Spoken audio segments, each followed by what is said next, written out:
Morning guys, magsisix pa lang ng umaga dito sa amin. Tapos ako eto, wala na naman sa bahay ko umaga. Aga ko na naman nagising guys. Ito yan guys, gising na ako kanina pang 2. Kasi nagalukad kami, alam niyo nagalukad guys. Yung nagaluto-iluto, yung pinapausok-usukan. Kanina pa kaming alas 2 gising, nagbabantay kami. Tapos isasako-sako pagkatapos, nagaganon kami. Hirap kumita ng pera, ang daling gastusin. Tapos eto, naglalakad na naman ako kasi ang dami kong obligasyon sa buhay.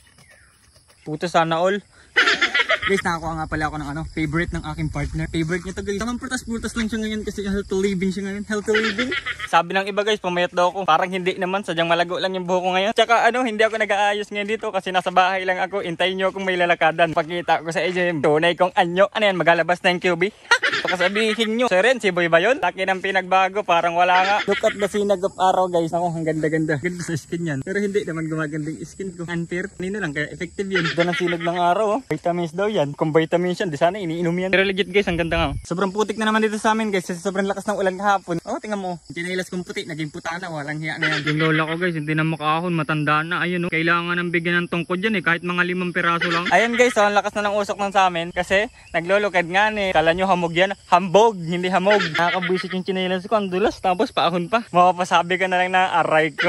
Sobrang aga pa guys. Pero ang dami ko nang nagawa. Yan ang masipag na bata. Bata pa nga ba? Parang na kami guys. Nasa Alapaap.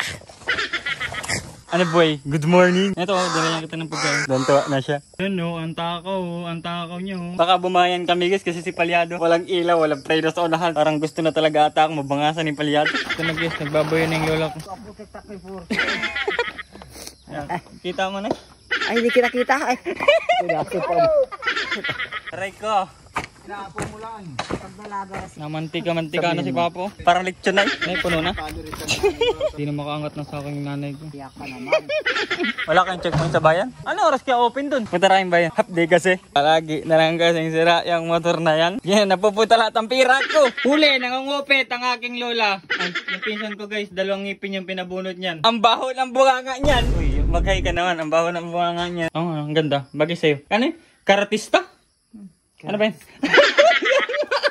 Guys, kasama ko pala yung mama ko pa bayan kasi may pupuntahan din siya sa bayan. Aray, ayan na. Hinila pa talaga yung kamay ko.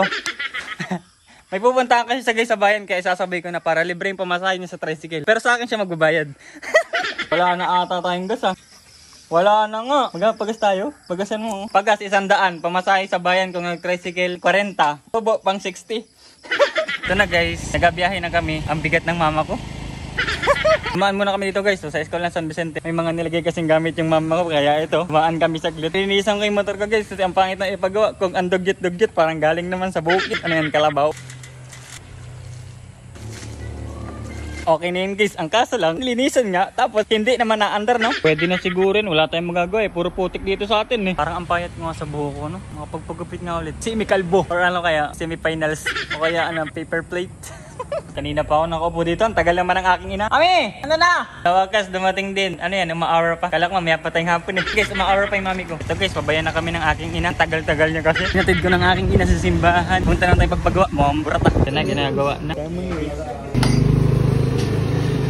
Okay na, pauwi na ako. Napakatagal lang. Gutom na ako. Bawasan yung pera ko dun 200 yun ah. Lagi na lang ubos pera ko dahil sa motor na yan. Punong-puno na ako dyan. Isang oras at kalahati din ako nandun ay. Mga bulati ko sa dyan, nagkakasagupaan na. Nararamdaman ko. Yung motor ko na nakaraan, walang preno. Ngayon, mukhang napasobra naman. Tignan nyo guys, konting pindot lang. Titigil na yan. Putik na yan. Awit, reset. Ayun guys, nandito na ako sa bahay. Buti na lang guys, may burger pa. Palaman ay guyam. Kagabi pa kasi to. Reset. Ayan naman guys, tuturuan ko kayo kung paano magluto ng tortang itlog. Kapag mainit na yung mantika guys, ganyan. Huwag nyo munang ilagay. Huwag ilagay. Yan guys, ganyan ang pagturto ng itlog. Okay na muna siguro yan. Bukas naman tong iba. Pag ganyan guys, kulay dilaw na. Hintayin lang natin maging yellow. Tapos bago natin naunin. Okay yung pagbaliktad natin. Bilog pa rin yung itlog. First time ko nga lang kakain na ito. So totoosin lang. Sawang-sawa na ako. Medyo toasted siya natin guys. Para lumatong yung kawali. Ngayon naman guys, itong tuyo. Babasahin natin. Ay, basa na siya guys. Hindi na siya tuyo. Patikim nga ako itlog. Perfect! Ang galing ko talaga. Sobrang init lang talaga dito sa amin guys. So mamaya na lang ulit ha. Tupin ko siya sa akin.